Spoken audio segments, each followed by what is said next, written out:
And so it begins. Mervyn King, the one-man Mount Rushmore of expression in this sport. He takes on that man there, Ryan Searle. Heavy metal, so-called for a couple of reasons. His preference for that kind of din, and also the tungsten that he tosses, the heaviest in the sport. He's looking to overthrow the King in this one, in a meeting between the two men that lost the last two finals in this tournament, both in last leg deciders. Searle went down 11-10 to Peter Wright last year, and in 2020 it was King who was conquered by Michael van Gerwen, also in 21 legs. In fact, he's won 21 legs in Players' Championship finals, Paul, because he got 11 against you way back in 2010. I'm just glad I got 13. That's when the format was just a little bit longer.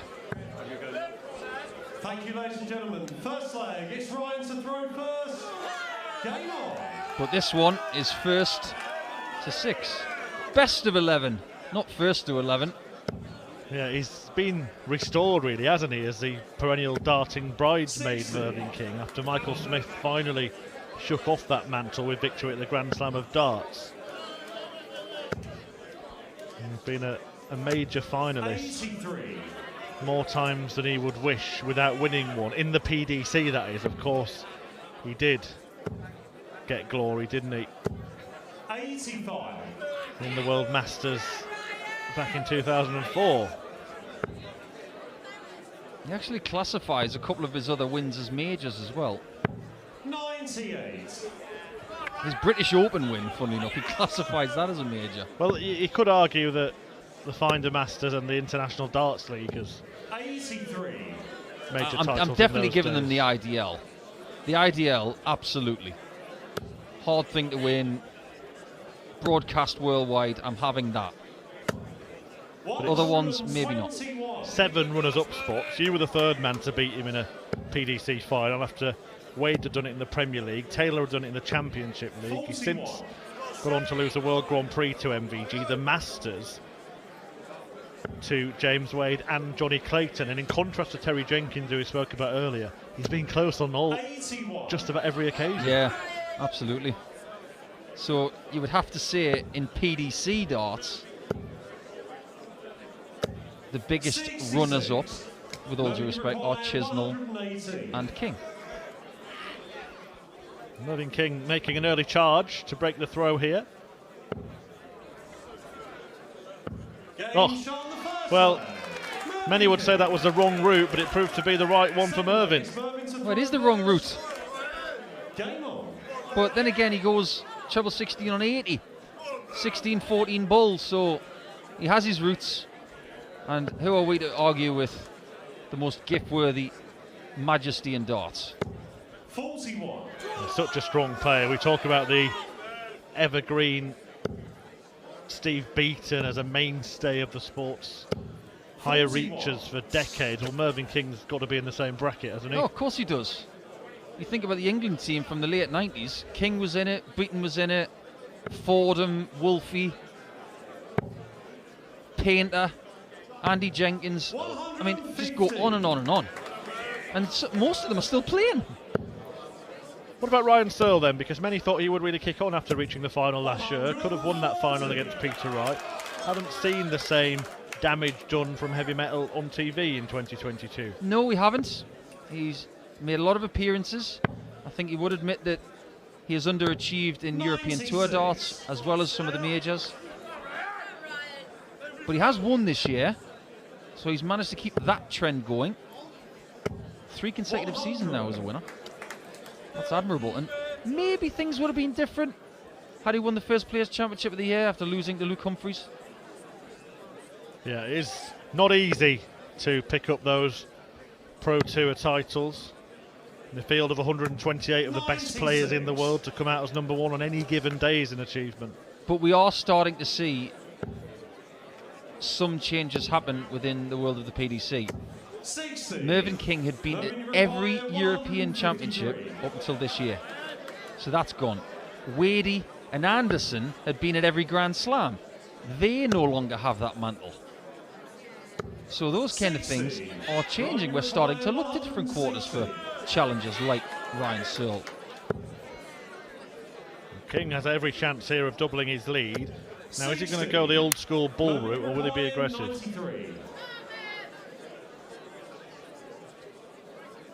Aggressive.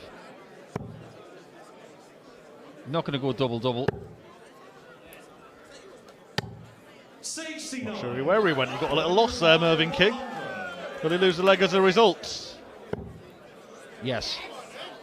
There's not many people who are better at double top than Ryan Searle. When he's on form, I'd like to say he could hit it with his eyes closed, but most of the time his eyes might as well be closed anyway because his sight is terrible. Yeah, he just struggled with vision, Ryan Searle. Apparently one of his eyeballs is too big for its socket, and that's what causes the issue. That must be really uncomfortable. I suppose he's used to it. It's called a stigmatism, right? 180. Used to be a window cleaner, Ryan Searle, before this. All he wants to do is clean house. Mervyn King wants to clean up here with a perfect leg. Well, Merv, before he was a pro dart player, was a builder. And now he's still a builder because he's actually opened up his own building firm. Really? Really? He did work in lockdown, didn't he, as a delivery driver for a very well-known shopping website, Mervyn King, and he got collared by a equally well-known tabloid newspaper who asked him a few questions, and he gave him some quite frank answers, if you remember rightly. I've got a story to tell you after this leg, which will put that to bed. Double top. 65. This time he misses. Go on, Mervyn. Be a maverick, man. Go for the ball. No. Yes? No. He won't. I wish he would. He's going double 16, of course.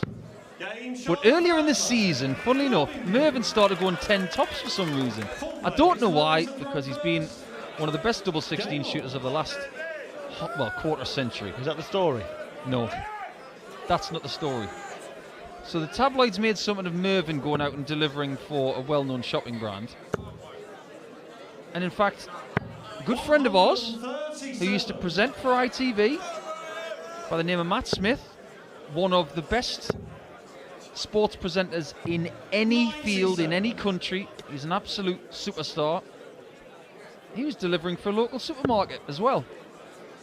Throwing the ego or any sort of superstardom out the window and doing something for your community and keeping busy. There's nothing wrong with that, no matter what you do. Yeah, So I'm jumping to Merv's defence, and to Matt's for that matter. All pretty lucky in darts, weren't we, that we managed to keep going pretty quickly. The innovation of the PDC home tour and other online tournaments. 170. Ooh, what a leg! Yeah, brilliant from Mervyn King. Now, if you went for the ball this time, he'd be on a 10 darter, Paul. Yeah, but he's not going to do it. 100. Mervyn, you require 50. Darts is about repetition. Do what you've just done. He's in the mood.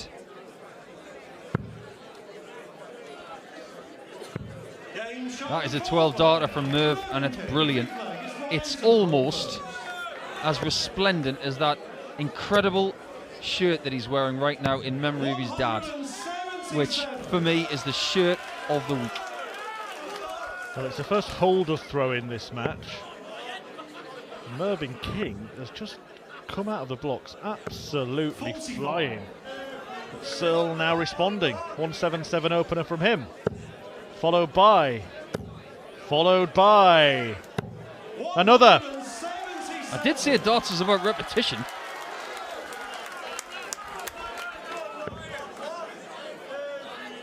Wasn't Michael Van Gerwen the first person to hit a 9 darter that 45. didn't finish on a 141? It was actually a 147. He did 57 bullseye tops, didn't he? He was back in the Masters of Darts, I think it was 2007. He, Oh yeah, that one. he had a 174 after a 180 to leave 147, and he took it. And I think that I was speaking to somebody about that leg this week. It apparently took 43 seconds. Ryan, you require 54. Well, 54 for Searle. Loves tops. Lands tops. back in the match. I'll tell you what, that leg didn't last any longer than 43 seconds. It was over in a flash. You may remember, round about this time last year, in fact 13 months ago, Mervyn King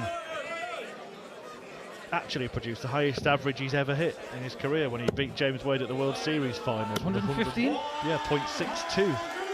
But his high level in this match seems to have lifted Ryan Searle. Yeah, but we know that Ryan Searle can go above 115. His PB's 116, which he did in a semi-final with Martin Lukeman en route to winning a title. Well, if at first you don't succeed, Ryan, just try again. Oh! How does he do it with those bomber barrels? 6 perfect darts in one leg, followed by 5 to start the next. You said it. He set the tone, did Merv. 92. It happens in a lot of games. Someone takes the lead, and then you realise what kind of standard you need to actually stay with your opponent. Look what he's doing. 138. And we can't forget the fact that this is a home game for Ryan Searle. This is about as close to his house as he plays.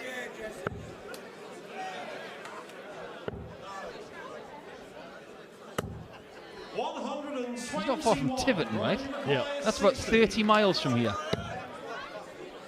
Put up once again, and once again it's found by Ryan Searle. Mervyn King pegged back after a strong start.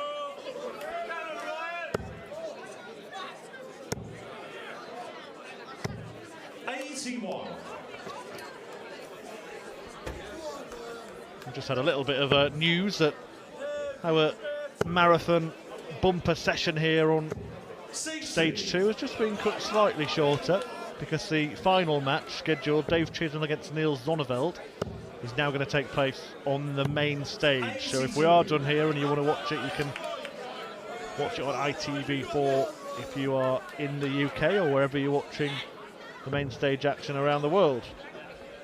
You did say that was a possibility, Murph.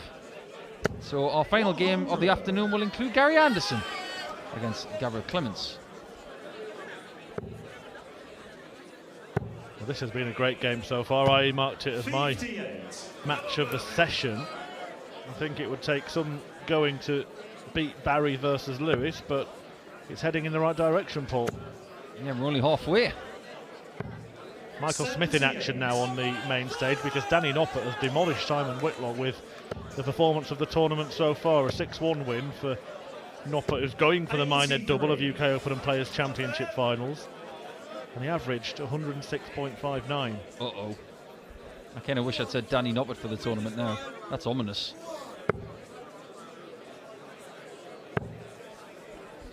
Both these players in the high 90s in terms of the average at this juncture.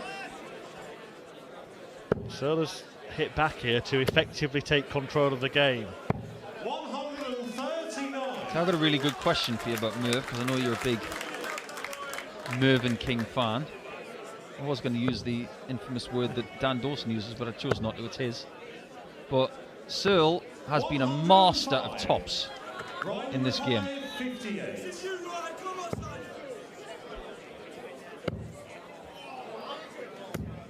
Ooh! Timing a bit is of commentator's curse. Timing is everything, isn't it? What was the question? I'll come on to it in a Can second. King hit tops when Searle can't? Single 20. Oh, well, there you go. He's going to miss. Double 10. Oh, miles away. I've got so much wrong there. It's ridiculous. Even the reverse psychology didn't win. Right, Ryan Searle is very good at tops, by the way. Very, very good at tops. He never misses it. Well, he's in front for the first time. Yeah, it took a bit of a twist, that game, didn't it? So my question is this. Of all the finals that Mervyn has lost, and you could award him one of those titles, but only one, which one would it be? And why? I think the cruelest defeat was the Masters final in 2014 when he lost to James Wade.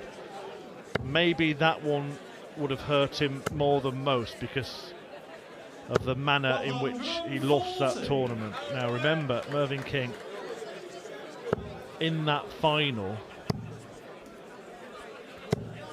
was 5-0 up, 6-1 up, 9-2 up, and 10-6 up, and he lost 11-10. I would go for that one, Paul. Would you agree, or would you give him the one in 2010? No, I'd give him a 2002 Lakeside final against Tony David. Or maybe the 2004 against Andy Fordham. But the reason I chose 2002, and no disrespect to Tony David at all, but the one for Andy Fordham was just iconic. But for Merv to be known as a world champion in the same sort of ilk as Steve Beaton, I would love that for him. Well, I'm going to ask you a question in the next leg, but there's a question to be answered in this one first. It's not in. 54. Is this? Mervyn, you require 96.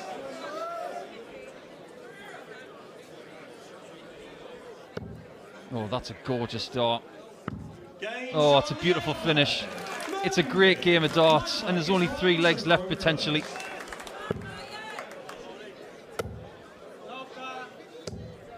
Almost again starting with a maximum. Yeah, the question I was going to ask was, in this alternate universe where Mervyn King becomes Lakeside champion, do you think it then becomes more likely that he does become a PDC title winner? Yes, I do, actually.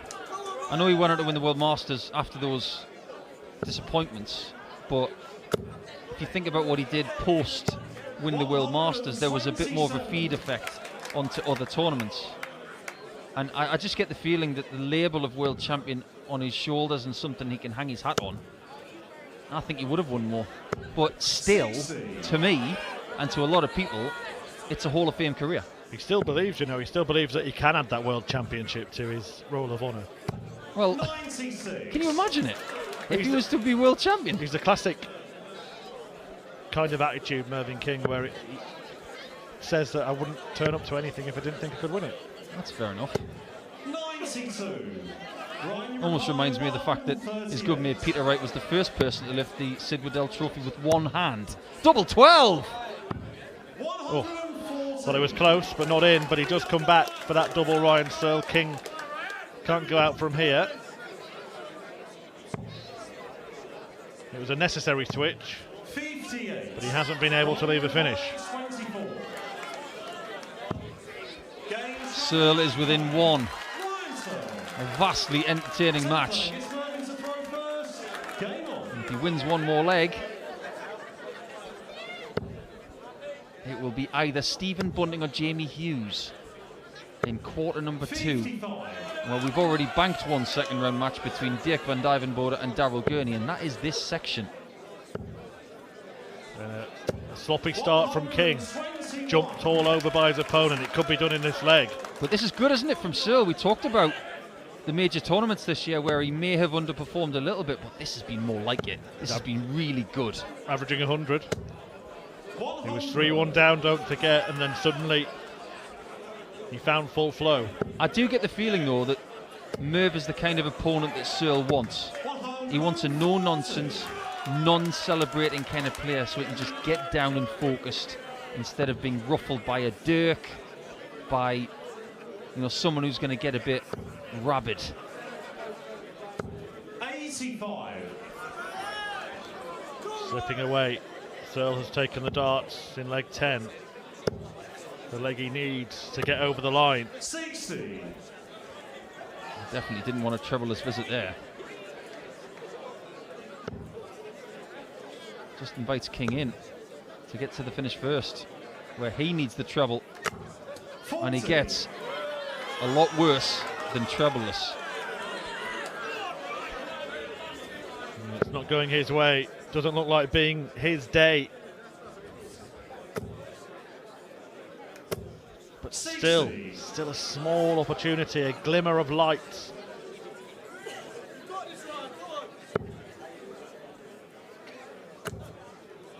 I think one of the reasons why Merv likes to wear earplugs is because certain shouts from the crowd, whilst Merv's throwing, they just still happen. It's all got a little bit scrappy as Searle approaches the finish line. He keeps giving King opportunities. Mervyn King keeps declining them.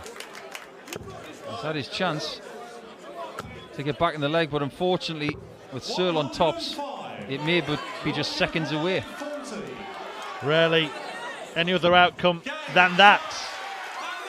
As Ryan Searle succeeds, the king has been overthrown. He's been outthrown and thrown out of the Players' Championship finals by that man Ryan Searle. Heavy metal, making a big noise with that performance, seeing off Mervyn King 6-4 in the end.